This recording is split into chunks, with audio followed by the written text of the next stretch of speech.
Hey, welcome everybody. Thanks for joining us for the Writing Plus You with New York Times bestselling author Stephen Mansfield.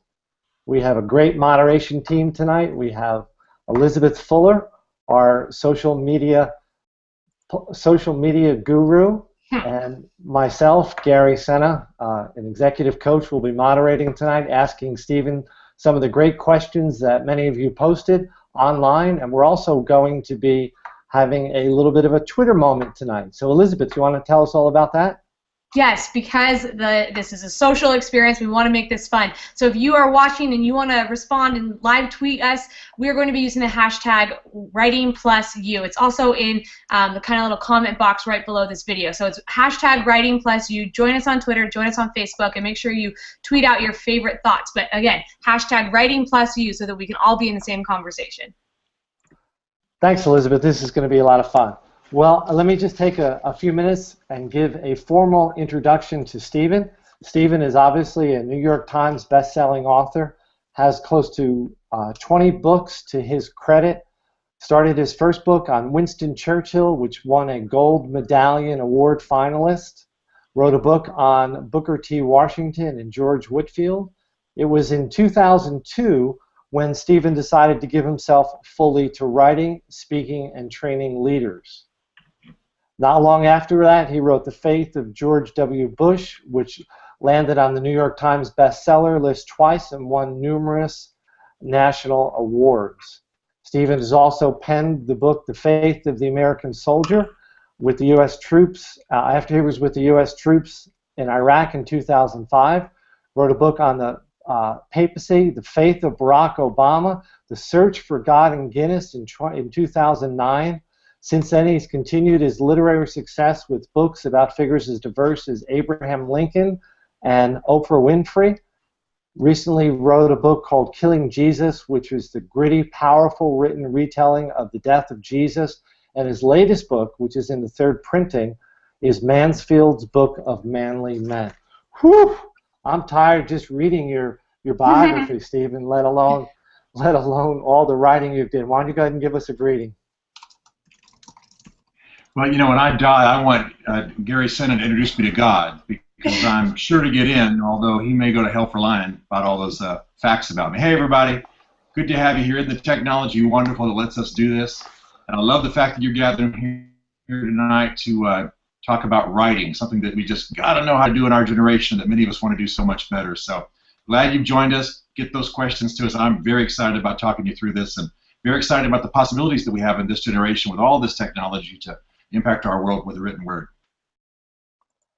Thanks, Stephen. Let's start with the first question, which I think is probably the most powerful and the most overarching, and that's the question of why. Why is it that you write? Why? I mean, writing has so many different expressions, Stephen, from writing a corporate email to blogging to, you know, to Twitter, to LinkedIn, to Facebook, to writing books. It goes across every single platform of our lives. Why is it that you write? I write really for two reasons. The first one is that I write to interpret the world. I know that sounds big and fat, but the books that I write, for the most part, are books that explain some part of the world that people know, but it explains it from a different perspective. For example, people know politics, they know American politics, but they may not know how faith shapes American politics and how our world runs with a background and undergirding of religion and faith. So that's why I wrote The Faith of George W. Bush, or The Faith of Barack Obama, or write books on the Pope, or even The Faith Life of Winston Churchill. Everybody knows who Winston Churchill is, but they may not know how faith shaped his life. So I'm trying to reinterpret the world. I'm trying to give people another lens through which to understand the world. The second thing I'm trying to do is stir people to act. I could say I'm stirring them up to lead. I think once people understand the world, you know, Karl Marx, not exactly my philosophical father, but he said we've long understood the world, now the job is to change it. So once I explain the world through these lenses that I use of faith and leadership and so on, I want to stir people to actually act to change their world to make it better. So those are the two things that get me up in the morning as a writer. Other people have different other motivations. I certainly understand that. I don't have the creative need to express myself. I do have the teacher's need to articulate the world and then call people to change it. And that's what inflames me. a stir to action. That's a powerful way to do it. And I guess the heart of good writing. That's really the essence of it. Stephen, a lot of the questions from everybody that's on tonight really centered around the process of writing. I mean, I don't want to call it the rituals of writing, but there is a discipline to it. How would you, in a overarching theme, talk about the disciplines of writing? Well, I want to set everybody at ease in one sense by saying the art of writing, the disciplines of writing, the process of writing is very, very individual. Some people find their writing voice when they journal. Other people say, don't journal, you're giving away your words, you're wasting your energy. Some of my friends write for an hour, take an appointment, write for another hour and a half, go to lunch, come back, write some more. I can't do that. I'll tell you how I write in just a minute. I have a professor friend, law professor friend, who was one of the world's renowned experts on constitutional law. He writes naked on his back porch. Every book he's ever written, he writes naked on his back porch. So I want you to breathe out and know that it's not just one. There's not just one way to do this, and I'm about to give it to you. The art of writing is learning your individual way of writing. Okay, so obviously the art of writing is putting together words, and so for whatever kind of writing you do, if you're going to write creatively and powerfully, you have to fall in love with and master words. It means you have to love to read. It means you have to love new definitions. It means you need to expand your vocabulary. It means you need to be in an environment where words are being used and people are putting them together in sentences and creating thoughts that you've not maybe thought before, so it broadens your understanding of the world, at least the world of words.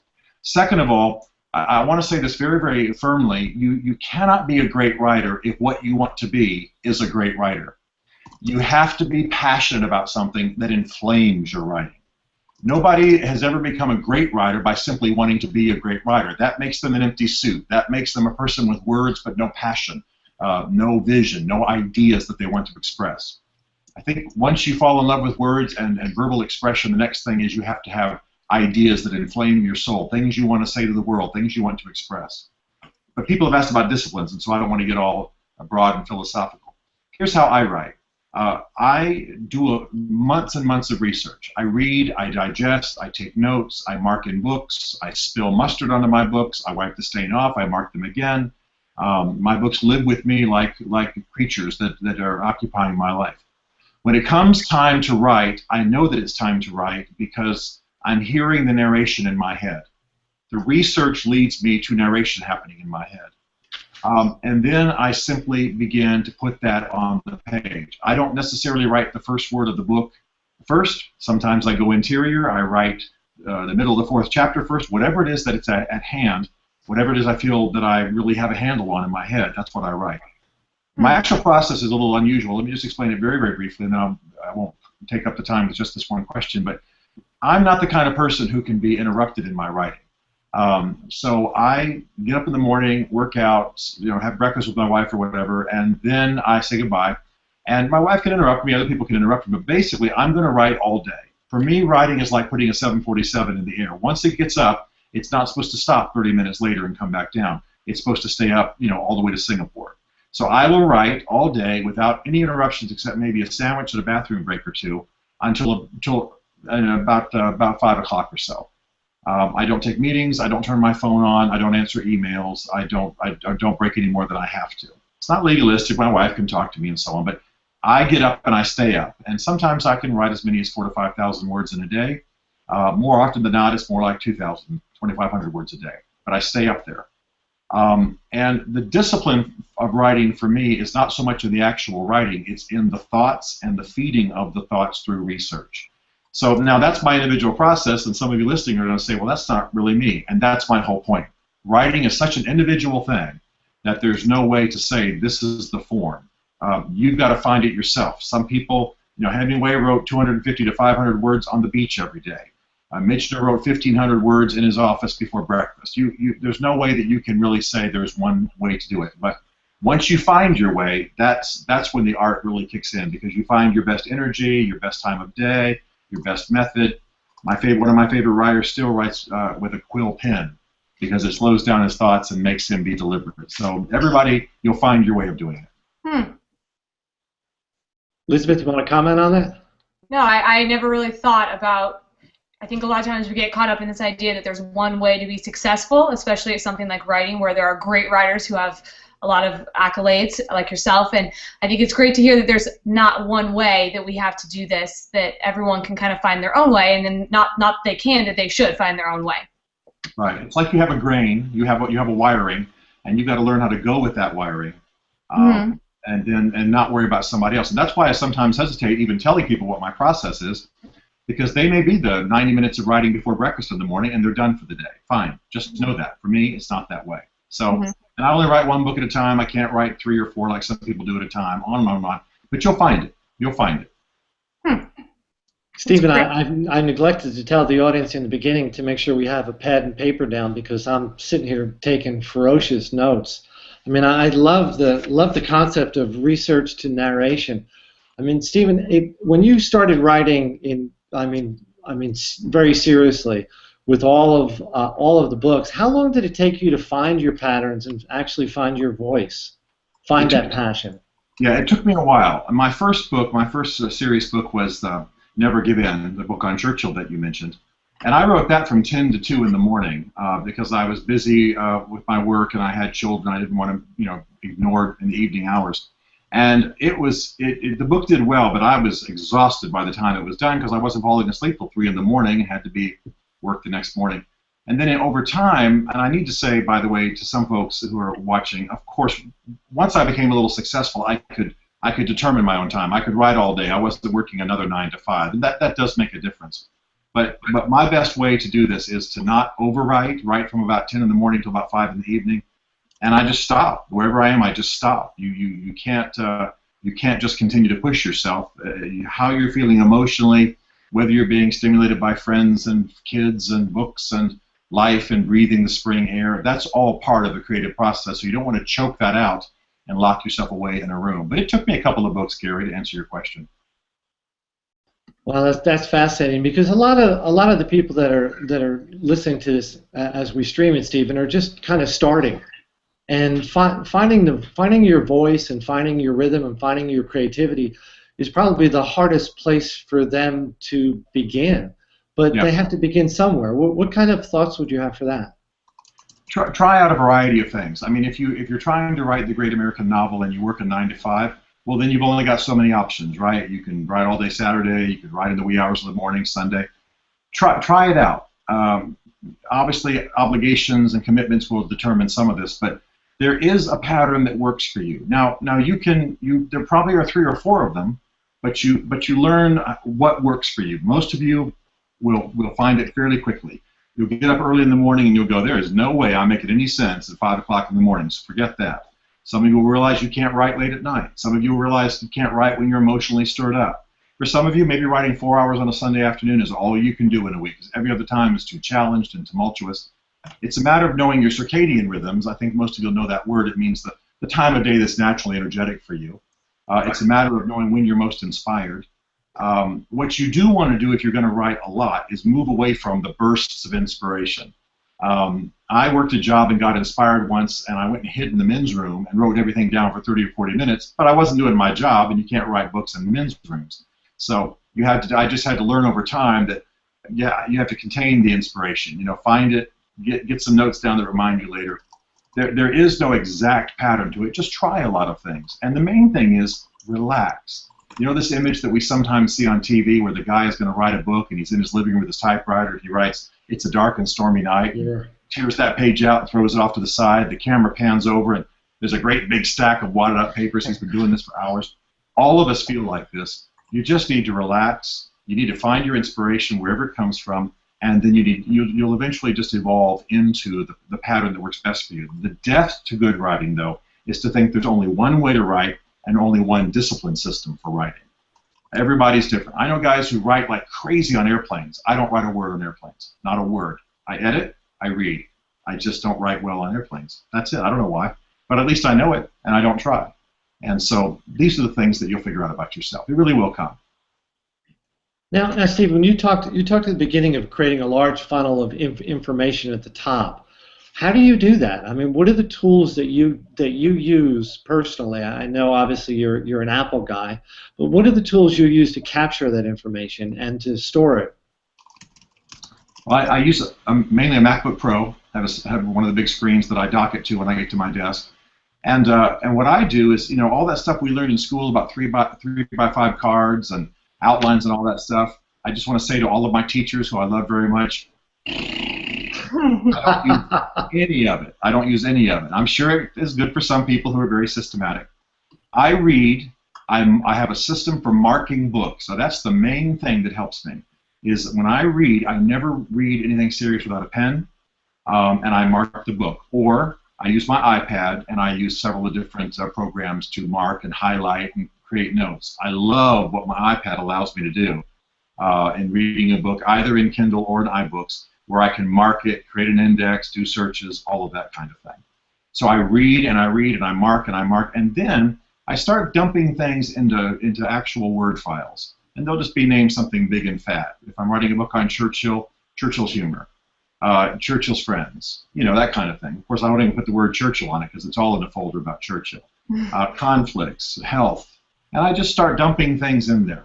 Articles I find on the internet, things that I read, so that later I will actually write from that file, and that file will have, Smith, page 6, and I'll know where to find it in an iPad book or iBooks or a physical book I have in my office. So the short answer is I dump everything on a certain topic into a Word file, and then I write from the notes that are in that file. And that's become my standard method, even for some of the great big books of hundreds and hundreds of pages that I've written. It just works for me. Wow, thanks, Stephen. Here's a great question that Patsy writes. She says, how do you know when an idea you have for a book or a blog or an article is something that someone other than yourself would be interested in reading? Talk to people. Talk to people about it. Writers tend to be introverts, and they also tend to be kind of possessive of their ideas. But I'm writing for a popular audience. I'm not writing for specialists. And some people do, and if you're writing books on engineering, you don't need to, try to impress people. You think that you only have a valuable idea if the common guy at the coffee shop understands what you're talking about. But I'm trying to make Churchill understandable to people at the coffee shop. I'm trying to make, the faith of Barack Obama understandable to a guy who's never really had two religious thoughts in his whole life. So I actually go and take my ideas, and I don't mention them as book ideas, but I talk to people. What do you think about that? What do you think Obama does believe? Well, is he really? Is he a Muslim? Is he a Christian? What do you think? Do you think he's a Buddhist? Do you think he's lying to us? I just have conversations. And when I was writing The Faith of Barack Obama, I could get people 10, 15 deep at a coffee shop discussing these ideas because everybody had an opinion and they were all stirred up, and that's when I knew I had a good idea. I had something they didn't know very well, they had a lot of questions about, and a lot of opinions about, and that's what's going to drive people to a book. So my thinking is talk to people, see what kind of feedback there is. You talk to 50 people about an idea and there's a lot of interest, you've probably done an informal poll that shows you got a good idea. Now make sure you're passionate about it, because I will tell you that when you write a book or an article, you live with it like they're a boyfriend, a girlfriend, a spouse. I mean, it's with you all the time until you're done. So make sure you love it and not just other people love it. But that's how I measure a good idea. I mean, that's great. And obviously, Stephen, you've hit the mark. Here's a question from Jeff. I think all the questions are great. How important is planning your writing way out, being more in the moment and spontaneous with what is going on in the culture and the times?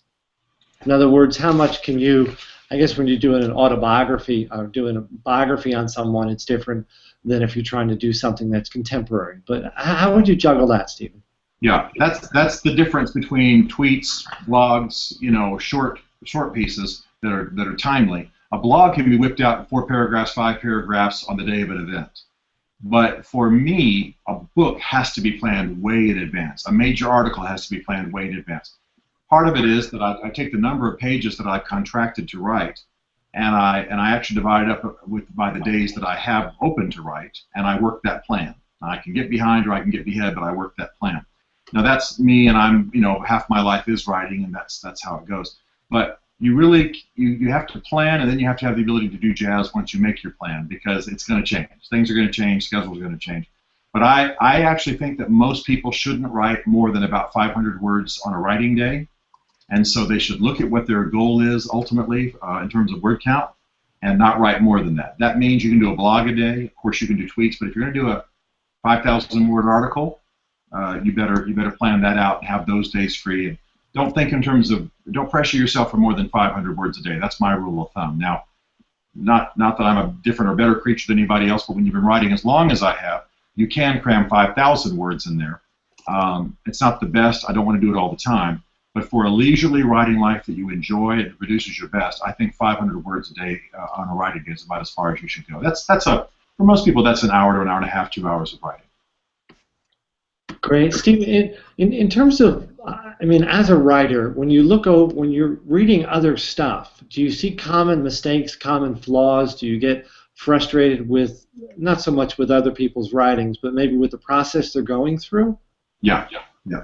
I can see what people have done. I'm not only a writer, but I've edited a lot of books and edited series and so on. Most people try to cram too many words into everything. The thing I'd like to tell everybody who's ever written a book is simple is powerful. You're not more powerful by adding more words. Actually, simple is where the power comes from, the simplest words. And he died. How many times have you been reading a book and the author says simply, and the next morning, with his family gathered around him, he passed from this life, and you just weep your eyes out. The words aren't Shakespeare or poetry. They're just simple, but you're moved by the simplicity and the power of them. So most writers, I think, get lost in their own language. They've got too many words. Most writers write from inside out rather than writing from their audience back in. That's an important principle. When I'm writing, I think about you, Gary, or I think about my other friends, or I think about sitting in front of a college class I was in front of last week at a university, and I think, how can this make sense to them? It's a teaching thing. And I think most novelists, most writers forget about their audience and write what they have to say. That's fine, but I don't know that they should be paid just to dump their inner life on the page.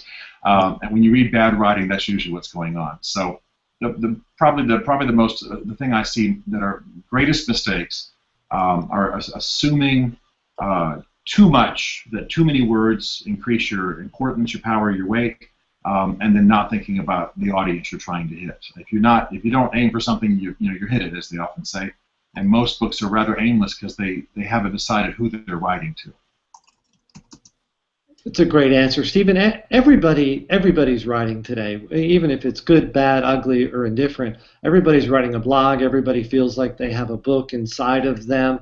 I mean, how do you juggle that? Because I imagine one of the common questions you get asked because of your experience in writing is, hey, I think I have a book. Can you help me? You know, we're actually living in an awesome day where anything you think is of value to write about, you can write about it and make it available to the world. The example that I love the most of this is there's a young man who's a Mexican immigrant, just became a U.S. citizen. He works in the back of a restaurant. He learned English. He figured out how to write a blog. He writes a blog about the back life, the backstory of restaurants, from the perspective of the guy in the back doing dishes or chopping the celery or whatever. It's become the go-to blog for the restaurant industry. Oh, that's amazing. It talks about orders, and it talks about refrigeration, and it talks about what the boss doesn't know, and it talks about this and that. So here's a guy who's just, 20 minutes in the country, known English for, maybe a week, and he's writing a blog that's literally changing restaurants in the world. Now, if everybody I know thinks their family story could be a book, they think they heard a story, or that the kid who, went off from the small town and did great things, that's a book. Many times it's not, and in today's publishing environment, you're not going to just get a book deal. But the awesome thing is, tell it briefly in the blog, then move it up to an article, see if that sells, see if people are interested, then move it up to something, serialize it in your blog, then write a book. The great thing is you can test market at every level. You can have fun with it. You can improve your skills. You can touch people with the story.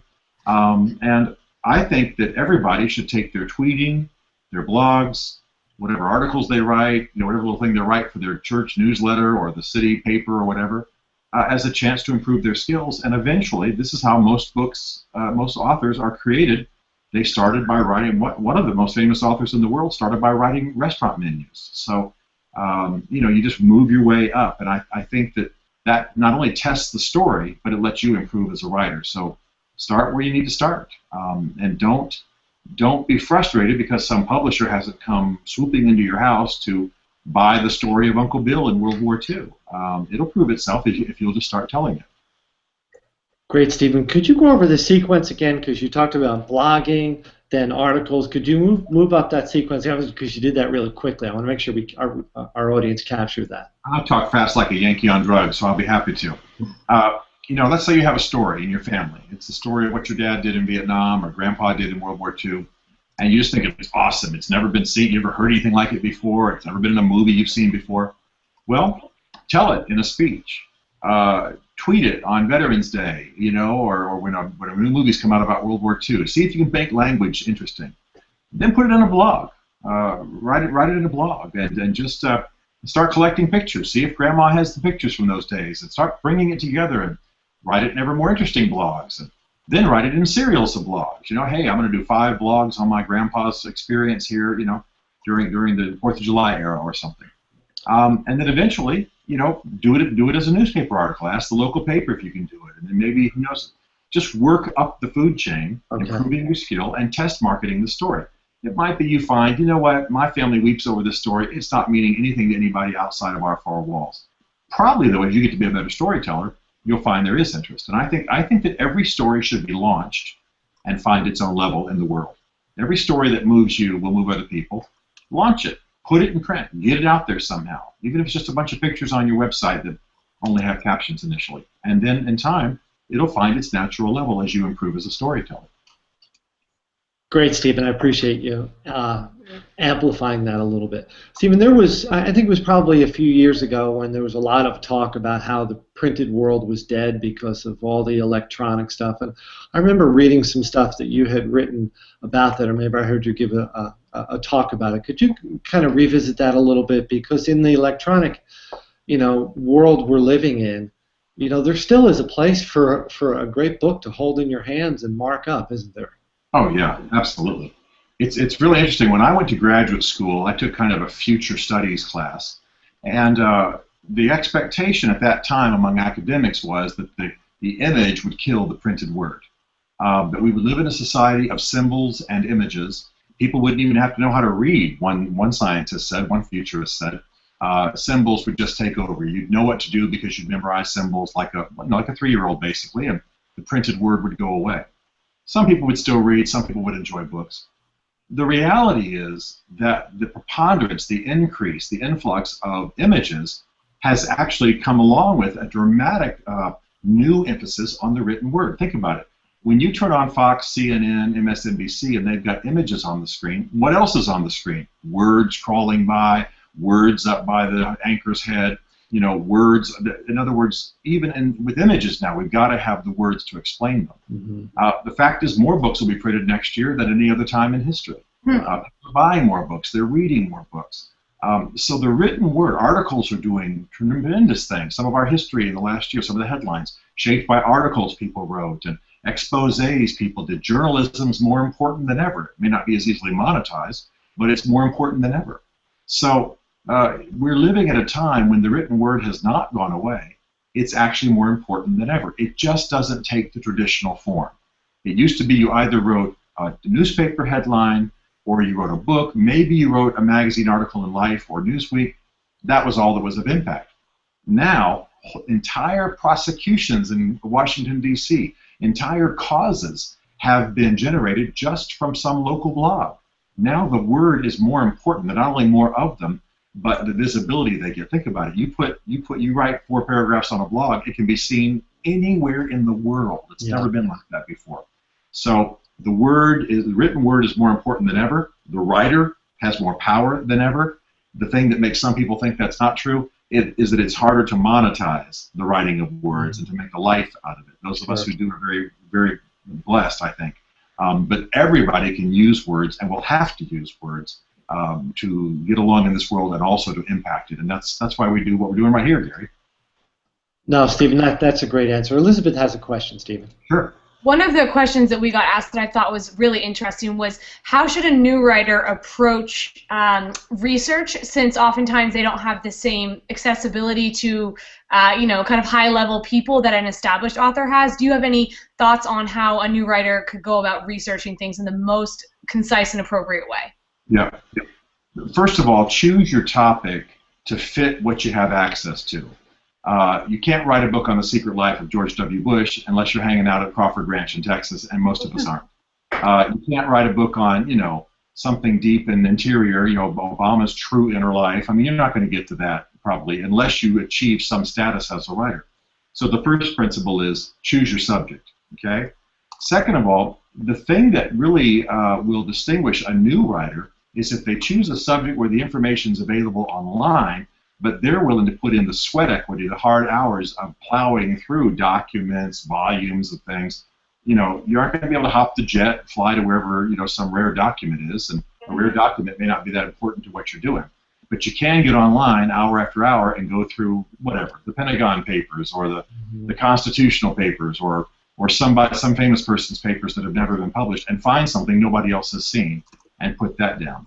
But I think that the main thing is to find something you're passionate about, something you're willing to live with. I wrote on Bush. I was delighted to spend a year with him. I wrote on Churchill. That was a great 9 months. I wrote on Guinness. That was an awesome year and a half, going to Ireland and writing about it. And I don't even drink beer, but it was still fun. It was just, so you live with these ideas. Find something you love, find something that's bite-sized, and if you want to make a name for yourself, find something that you can thoroughly explore or at least break some new ground in from your desk, that you don't have to be, mining the archives in Oxford or something. And then sharpen your skills as you go forward and write to impress. I think good things can come of that. Great. It really does come back to that passion word you use, Stephen, and I think that there's so much passion in all of your writings. It's inspiring and it's also contagious. Stephen, one of the questions we had was, what happens when you go through a dry period in your writing, when maybe creativity is like yesterday's news in your own soul, and you can't put two words together? I mean, how do you work through the desert times? There's just a great quote from one of my favorite writers, Maya Angelou. I'm sure we may disagree on many things, but she cracks me up because she says, I have writer's block all the time. And what I do is I just write. Listen to what she says. What I try to do is write. I may write for 2 weeks. The cat sat on the mat. That's not a rat. That's what she said. And it might be just the most boring and awful stuff. I write my grocery list. I write the names of everybody in my family. I write birth dates. I write. And then finally, she says, then as if a nurse, then she says, it's as if the muse is convinced that I'm serious just by staying there and writing stuff. The muse finally says, okay, I'll come. And that's her way of saying, finally, the inspiration hits. And I watched an interview with her on a TV show where she said she once wrote old poetry and nonsense for 6 weeks before she finally got through writing the book that made her most famous, which is I Know Why the Caged Bird Sings. And none of us think that way. We think, oh, she sat down, it just popped out of the top of her head, and she made millions. But no, some people really have to sweat. I know one writer who's famous who cannot produce more than 250 words a day. Now that's like saying hello for most writers, but this writer couldn't do it. So you'll get there. Don't be freaked out. Everybody has dry periods. Write the best you can as long as you can and come back to it later. I want to say one quick thing. This may be the most important thing I know about writing, so brace yourself. I have confidence in the Stephen Mansfield of tomorrow and next week when I write something. So some days I write and I know it's not very inspired or very strong. But I write until the clock ticks and says I'm supposed to be done. I got to go somewhere, and I just relax. The Stephen Mansfield who's going to come back to this in 2 days will be more inspired, more rested, have better perspective. The one who's going to come back in 2 weeks may fix it all, just in 30 minutes. Bam, just knows exactly what to do. Today, though, this Stephen Mansfield, right here on this date, let's say theoretically, I'm done. I'm over. Maybe I'm tired. Maybe it needs to be done in layers. Maybe I've had an argument with somebody. Who knows? But do the best you can on the day and trust the version of you that's going to come back to it in 2 days will be more energetic, have different perspective, and fixed it. Great writing is not about writing perfectly the first time. It's about the editing. It's about the layers. It's about how you come back and polish it each time. Most great books were polished hundreds of times. And that's what I think the one thing beginning writers tend not to know that experienced writers know. Nobody writes well the first time. It's the writing well over time that is the issue, and that's what distinguishes great writing. Wow, that's absolutely powerful, Stephen. So, Stephen, if you look over your books, you've got Churchill, you've got Barack Obama, you've got The Faith of the American Soldier. I mean, you've got God and Guinness. I mean, and now you've got Killing Jesus, which is just an absolutely invigorating read. And now you got Mansfield's Book of Manly Men. I mean, how did that come about? The last book? Yes. You know, you write out of different motivations. You write out of because you're interested. You write because you think something's important. You write because you don't think there's anybody else who will do it as well as you, maybe, if you've got some experience. But I started the idea of Mansfield's Book of Manly Men because I was ticked off. Quite frankly, I was just ticked off. I was watching the TV commercials where every male is either an idiot, you know, and he's doing a happy dance in the living room because he found the remote in the couch, you know, and his wife and kids are in the kitchen going, oh, gosh, Dad's such an idiot. Or every male's hanging out at the pole, sticking $20 bills in strippers' underwear, or they're dogs. You know what I'm saying? Every single one of them's dogs, sure, as they're presented on TV. And I just said, that is not what we want to be. That's not who we are. Then I got moved very tender by what's happening to boys in this age. You know, if a boy acts like a boy, we stick a needle in his arm, or we give him a pill to dumb him down and make him passive. And then I just began to realize what kind of hell a lot of men are in with their own addictions. And I decided, you know, it's really time to point the way here a little bit and have some fun and tell some stories on myself and see if we can't stir something up. And I'm proud of the progress women have made in our generation. They're knocking the top out of the job market and the glass ceiling and everything. But their gain is not a man's loss. Men are losing because they've given stuff up, and I want to see if we can fix that. So, in short, this is hopefully my one ticked off book. I'm just mad that men have let themselves become such targets and such dogs. Stephen, are you surprised with the way it seems to be gaining so much traction and speed, and it seems to be resonating with our culture? You know, you hope for every book, once it's published, people just go, hark, the ultimate has come. But it hardly ever happens that way. I've been fortunate to have it happen a couple of 3 times, and I'm really moved by how this book is selling and the impact it's having.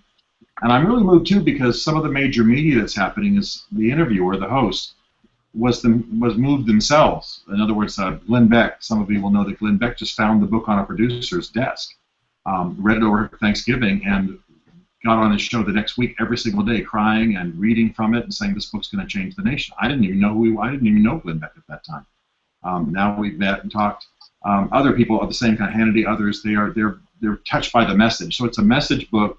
People are gravitating to the message, and I'm very moved. It's in its second or third printing now, as you say, and men are just fired up about it. It's really exciting to me. Really exciting to me because it's something I'd like to emphasize the rest of my life. I'm not sure I'll be talking about Guinness when I'm 90. But I will be talking to men and telling them to be great men when they're 90, and so it's something I'm delighted to live with. Stephen, you mentioned the funnel. I mean, what's in the Stephen Mansfield funnel for future works? I'm not going to give away my ideas. I'm not going to steal and Gary and run off and make all kinds of money. Oh, I'm going to write more about men. I'm going to write about my experiences with the Kurds in northern Iraq. I've got some other big biographies in mind. Bev, I'm sure, who's my wife, beloved wife, and my agent, my super agent, I'm sure she's got a list as long as her arm is things she wants me to write that are great ideas that she'll have to win me to, you know, because I haven't really thought about them. But the main thing I do is I nurture curiosity. I'm interested in everything. I'm just interested in everything, and so that spurs my reading, spurs my writing. Who knows where I'll be? But I'll basically be in the lane that you see here: history, View to the Eye of Faith, men, you know, people living passionately and leading, and so on. And you know, probably be a leadership book down the road. But I'm not giving away my ideas, Gary. Nice try. You can't blame me. I mean, and obviously, Stephen, we've talked about this. It would be, I think, a great idea to put together some webinars on writing where we could take a lot of these questions and really drop down at a deeper level and really help equip a lot of people that are struggling, because I think a lot of people want to find their voice. And as you so astutely said, there's more channels to find their voice now than there ever was. Absolutely. Not, even as I'm answering these questions, I'm just feeling the constraints of our format, and I look forward at some point when you two techno geniuses figure out how we can do this. I really would like to drill down into some of these things, because I'm not smarter than anybody else. I've just had time to hone it, figure out what my own style is, and had some people pay attention. But not only is it essential that everybody know how to write. Think about it. If you ran a grocery store 25 years ago, you probably didn't have to write very much. Today, though, you're going to have to write blogs and reports and advertising copy and all that kind of thing. I mean, just reporting to the head office requires blogs and paragraphs and words put together in a way that makes sense. And if you don't write well, they probably won't think very much of you back at the home office. So everybody has to write. But also, we're living in a very creative era with film and movies and television really being kind of the literature of our time, and all that comes from the written word. It all starts with a script. So I'm looking forward to feeding that and maybe getting down some more specifics with people. And I'm delighted for this time. But man, you hooked me, Gary. You knew you would, because because now I realize how much we've got to communicate to help people be great writers. All right, so Stephen, on 19 different occasions in your life, you've completed a book. Well, 20 if we count the ebook. What do you do when a book is over with? I mean, do you celebrate? Do you say, "Oh my God, thank God that's over"? I mean, what's your process then? Give us a little insight into the. All right, my favorite moment is when I've written the final words of a book, and that happens actually twice, by the way. You cheat. You write the final words of the draft that you're going to send to the publisher, and you're going to get it back and have to go through it all again, and then you'll write the final words again. That's fine. I'm happy to celebrate twice. So. Normally what I do is go find Bev and say, I'm done. Usually there's a lot of kissing that follows. There's almost always a big meal right away, because her favorite phrase is, hey, let's go raise a glass. So we walk to some restaurant near our home in D.C. or our home in Nashville, and we have a big meal, and we talk, and she'll usually say something like, so do I get you back now? Because obviously the book is being a little bit absent. And then the manuscript comes back, and I have another week or two of writing on it. Then I'll walk out again, and I'll say, I'm done. Let's go. Let's send this puppy. And we do it all again. So my ritual is pretty much my wife, myself, and a meal. And then my friends start seeing me actually appear during daylight hours, and they start celebrating with me. So it's a lot of fun. A lot of fun. But that's mine. Now, I know some guys have parties every time. My nervousness about a party is that I'm going to have to go, guys, I'm not quite ready. It's going to be another 2 weeks. And they go, oh, man, we've already bought the champagne and the cake. I don't want that kind of pressure. So just Bev and me. That's great, Stephen. Okay, our time is up, Stephen. Any final thoughts for our audience tonight? This has been, for me personally, very selfishly, been very, very rewarding. I appreciate all the insights. Any closing thoughts? Let me jump over to Elizabeth, see if she's got something she wants to maybe ask Stephen or throw in there at the end. No, it's been really fun to see everyone interact with us on Twitter, and if you would like to have this sent to your email, feel free to shoot us an email, and we will go ahead and get you the link to this so you can rewatch it again in case you didn't have time to take down all the notes. But thanks for participating with us on social, because it was really fun to see your thoughts. Okay, Stephen, here's your chance, some final thoughts, and you could give everybody a goodbye. All right, just a couple of minutes then. I want to say to everybody watching that while we talk about the art of writing and the excitement of writing, getting our ideas out, making books, making scripts, being creative, I want to kind of go to the bottom line, which is even though they haven't been teaching writing much in schools in the last few years, last few decades, even though it's been kind of minimized in favor of more technical things like computers and what have you, the fact is that writing is as important today for the average guy as ever. Pretty much no matter what you are, you will be expected to write emails, write blogs, write tweet, and so on. I mean, everything from just a manager of a restaurant who years ago would never even had to write really anything except a numerical report to his boss, to a pastor or somebody in ministry. People in the military have told me we're writing more than ever. Written reports, the use of language, descriptive language, it's more important than ever. And so just to be successful in almost any field now, you have to be able to write and write well. And if you write badly, it kind of betrays how good you are at your job. If you're a great shoe salesman, but you can't report back to the main office, you may not be promoted. But beyond that, I think everybody does have a story to tell. If I had to say one reason that I write, it's because I have a story to tell, and I want that story to live in the hearts of people. So my motivation is to get better at that all the time, and I want to urge you, all of you, that you too have a story to tell. And the good news about writing, unlike maybe being a football player or speaking French, is that everyone can become a better writer. So we'll help you with that over time, but be encouraged. Whatever troubles you have right now, better days are coming. It's a thing to do. It's a thing to impact your generation, and it's part of what you're made to be if you're watching here. Great. Well, that concludes our night. Thanks, everybody, for joining us on all the various social platforms. And please go ahead to Stephen's website and look for some further offerings we're going to be having in terms of writing, webinars, and different stuff. Enjoy the rest of your night, and make sure you start writing. Thanks, guys.